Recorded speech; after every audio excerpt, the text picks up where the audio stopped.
I don't want anyone to think that they're doing their downward facing dog incorrectly. Now, if you're fairly new to yoga and you're doing downward dog without any discomfort, without any pain, as far as I'm concerned, you are absolutely winning at life. You don't need to change what you're doing.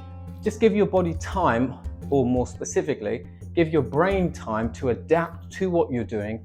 And over time, once you start feeling more comfortable with what you're doing, you can refine the pose as I'm going to explain.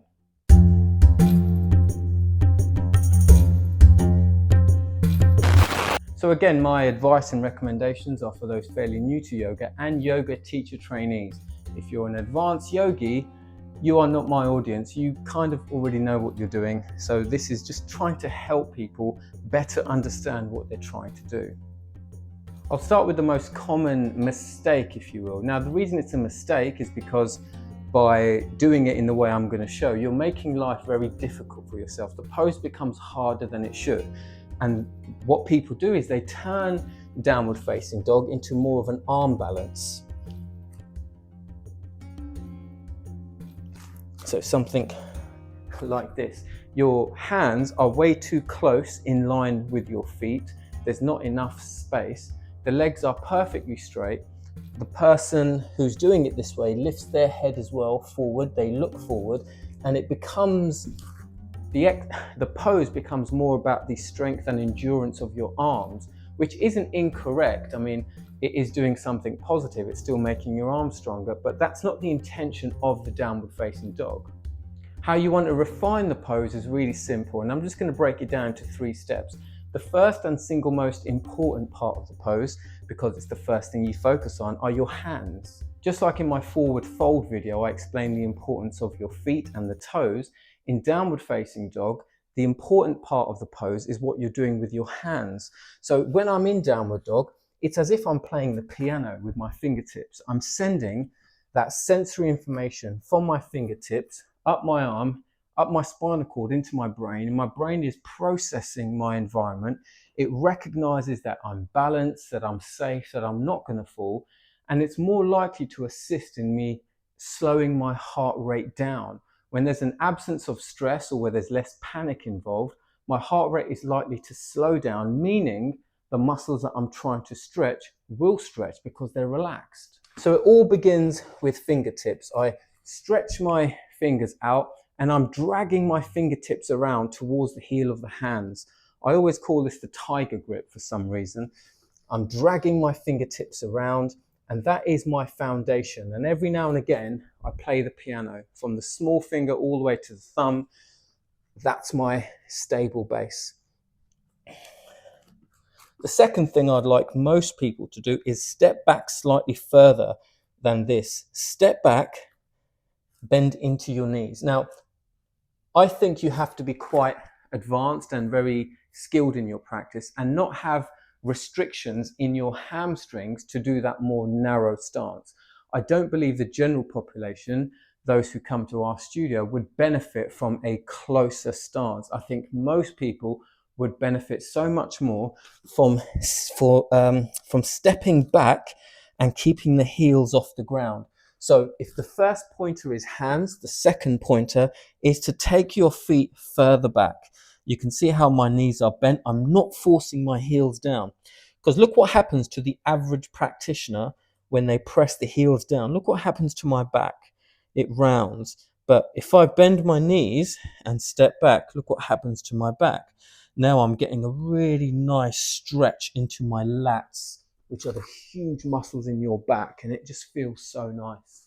I'll talk about the different kind of anatomy and physiological responses in a moment, but getting back to the basics, hands are the first thing you think about. A slightly longer stance would benefit most people, especially those who feel like their hamstrings are tight.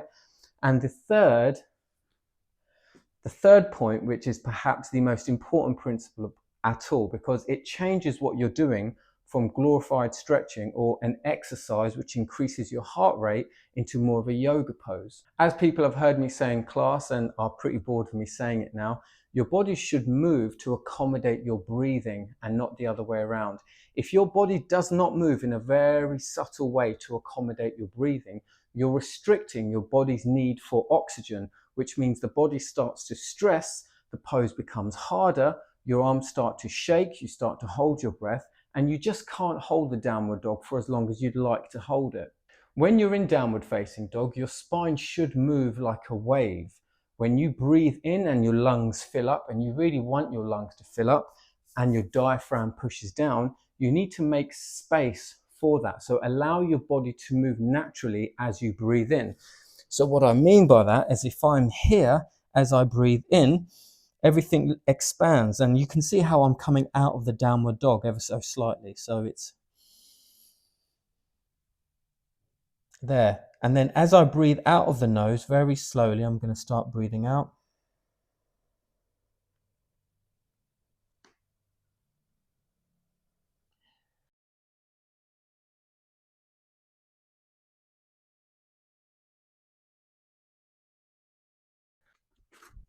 So when you breathe in, you create this wave where you lift to accommodate your lungs expanding.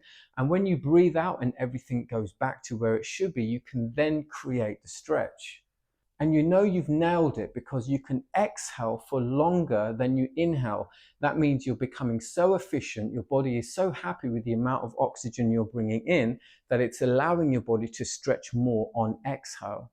This is one of the most common mistakes, unfortunately, when you're new to yoga, is that we're trying to stretch and move the way we see advanced practitioners. And they have been doing this for so long, they've kind of hacked their nervous system. But when you're a beginner and when you're fairly new to your downward facing dog, it's really important to bring enough oxygen in so your body is happy to stretch on exhale.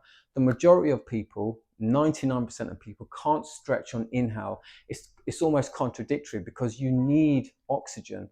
And so your body is stressed. It's stressed because it needs oxygen. And we're trying to stretch it and pull it into these various positions. So ease off on inhale and then create your downward facing dog on exhale. So once again, I'm not in the pose. I'm just setting myself up with my hands and my feet. You can see how bent my knees are. Now I'm going to breathe in through the nose, ideally on a count to 4 minimum. 1, 2, 3, 4. I'm going to hold my breath and then I'm going to breathe out for 6, 2, 3, 4. And you can see what I'm doing. I'm pushing my hips back. 5, 6. And sometimes my back pops and I feel great.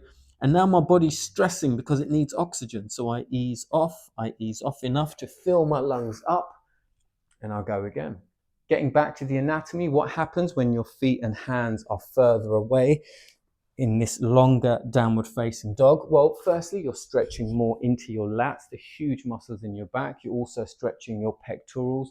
You do stretch your lower back and your glutes to a degree, but not as much as you would do with the narrower stance. The narrower stance is more for the back of the leg, the entire posterior chain, so calves, hamstrings and lower back, and it's less on your lats. So one isn't better, the anatomy just changes. But I think we spend so much time stretching our hamstrings already in yoga that when we do downward dog, it's nice to stretch something else. And for me, my lats are very restricted. And so I love doing downward dog, and it gives me a chance to stretch those lats and the pectorals, and it just feels amazing. If you're not one of our teacher trainees and you'd like more information, you'd like to learn from Akram Yoga, you can check out akramyoga.co.uk. We have a blog section where we have a ton of free resources. You can also learn with us by visiting our online courses page. We do CPDs, which are recognized by the Yoga Alliance, which helps you continue your education. It helps you continue your understanding of all things yoga, so you can be the best and most confident yoga teacher that you want to be.